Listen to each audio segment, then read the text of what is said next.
Hi guys, and welcome back to my channel. Welcome if you're new here. My name is Stephanie and welcome back to another video. Today we're going to be talking about my winter TBR, and honestly I don't know why I set TBRs because I never finished them. I'm such a mood reader when it comes to TBRs, but it is kind of fun to set a TBR whether we finish it or not. It is fun.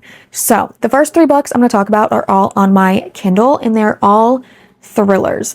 I know nothing about these books other than when I was doing research, they said that they were set in the winter, and that's why I picked them. But other than that, plot-wise, I know nothing. I love going into a thriller completely blind.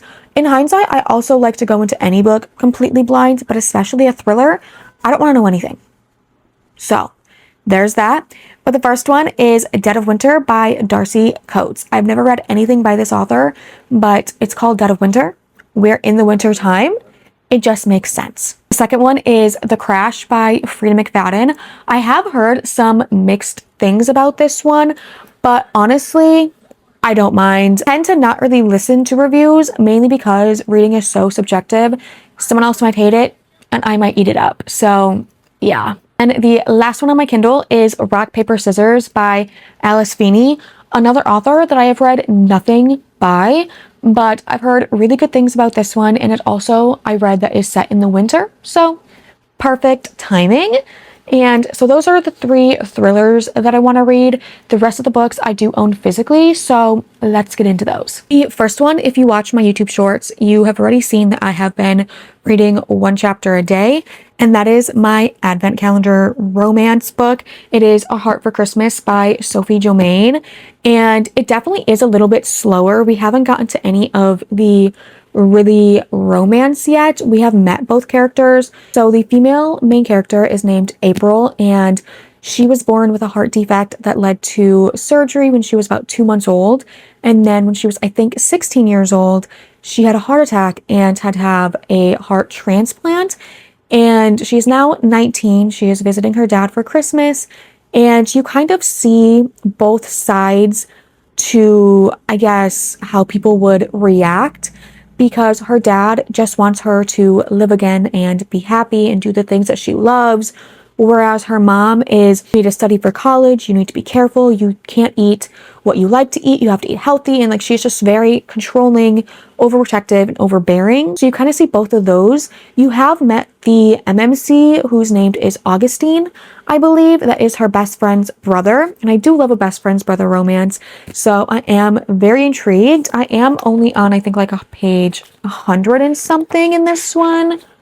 113, because you only read one chapter a day, and honestly I love that, but I also hate it because I just want to know what's going on. I want to read the rest of it, but I have to wait. I am being patient, and so that's what we're doing. We're being patient. So the next one, I forgot that I put it on my winter TBR, and I actually did finish it a couple days ago, so I did replace it. So we'll go through that one, and then we'll go through the one that I replaced it with. So the one that I finished is The Fake Out by Stephanie Archer. Listen, if I could rate this 6 stars, infinity stars, I would.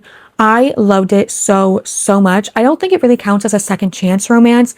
They did go to high school together. She did tutor him, and he pretty much has had feelings for her for the entire time. But she was in a relationship, and it was very toxic. Horrible relationship.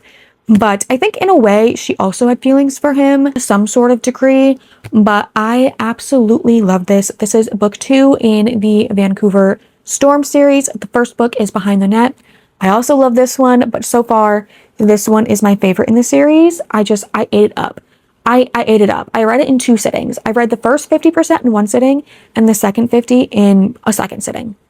It was so good. I loved it so much. If you like hockey romance, highly suggest this series. I love it so much. Now, the one that I replaced that one with is not really Christmas or wintry. Well, I guess it might be winter. I don't know anything about this other than it is a dark romance. Yes, I replaced it with a dark romance because truthfully, I am a dark romance girly to my core. And that is Once You're Mine by Morgan Bridges. I don't know much of anything about this. It is Possessing Her book 1, and her name is Callista and his name is Hayden. And that's all I know. Like I said, I love to go into books blind. I love not knowing anything. I love, like, I'm okay with knowing some tropes, But like anything plot-wise, I don't want to know. I don't want to know. Okay, so the next two are actually Christmas romances, and I most likely will be saving these for the week of Christmas.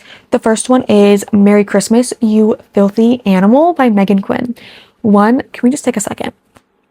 This is beautiful. Obviously, I had to get the Walmart exclusive edition so that it matches my How My Neighbor Stole Christmas by Megan Quinn, and they are just stunning. I cannot wait to dive into this. I heard that there's like a spicy scene that involves, I can't remember if it was a candy cane. Was that book 1? There's a spicy scene that I'm very excited for in this book. Yeah, she's a little bit thick, but you know what? If the plot is good enough, I will binge this in 2 days. So yeah. The last book we're going to talk about is Good Spirits by B.K. Borison. I love B.K. Borison. I actually did just buy this one on Kindle as well because I really just want to keep this looking pristine because it is beautiful. Again, I don't really know much. The only thing I pretty much read was he's the ghost of Christmas past and she's not exactly Scrooge. I don't know if that means it's kind of paranormal. I don't know if that just means that he loves Christmas, and like, I really don't know. I really couldn't tell you a damn thing, but I'm probably going to eat this up because I love B.K. Borison so much. So very excited for this one. Again, probably going to read this during the week of Christmas. Most likely we'll see where my mood's at. I could finish my current read and then decide to go right into this. I really don't know. But those are all the books that I want to read this winter. Again, I am a horrible mood reader. So will I get to any of those? Who knows? I really don't know, but hopefully I will get to at least some of them. I do want to get better at sticking to my TBRs, at least to some degree.